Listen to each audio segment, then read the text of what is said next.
Right, so I started off making this out of mostly sand, and I just hollowed it out, and then I came through here and built the face.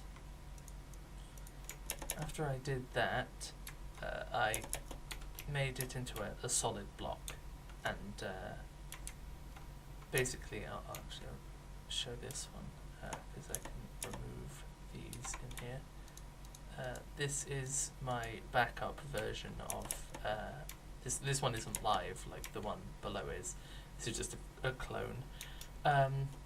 Basically, the player will come in here, they'll put some water in, and then when they do so, the cauldron will drop down and the water level will rise. And then you basically have to do that for all three of these, and then when you get to this stage, the water level will be high enough to allow you to just come in here and then put the final block in here. So the premise is pretty simple. I've met a few challenges since I started.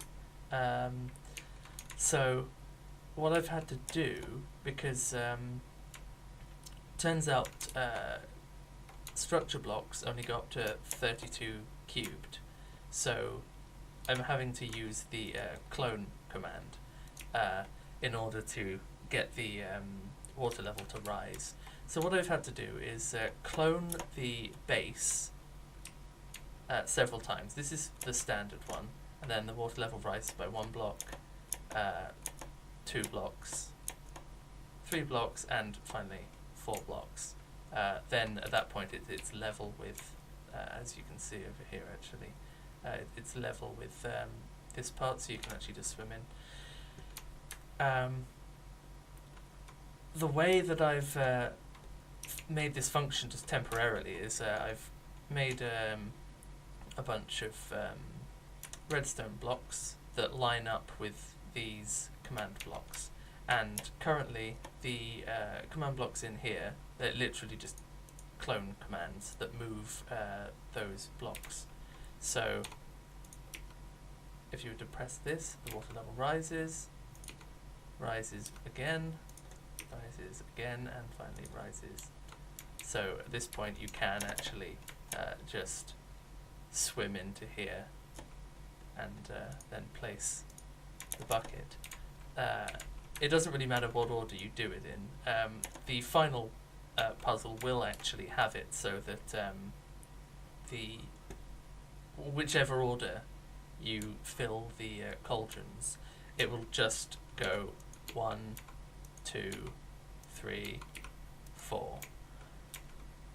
And then when the puzzle resets, it just drops back down to the pool here.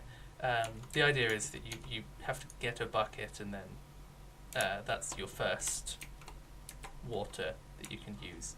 As you fill it, the door will open slightly. So, you can see here, if you put the, I just filled that, didn't I? If you were to fill, whoops, what on earth? If you were to fill the cauldron, it would go junk into the pedestal, and then I'm going to have a cascade of water that comes from the ceiling, and this is, each individual one is controlled by structure blocks. And then, like I said, the door, that's the standard one, then it'll open slightly after you've raised the water level twice, and then when you finally raise it the final time, it'll open completely and you'll be able to come straight through. So that's the basic first room. I think what I've learned from this is that I should keep my rooms to a maximum of 32 by 32 X and Y, and preferably 32 Z as well. Oh, sorry, X and Z, and preferably Y as well. So yeah, and also this dude, look at him.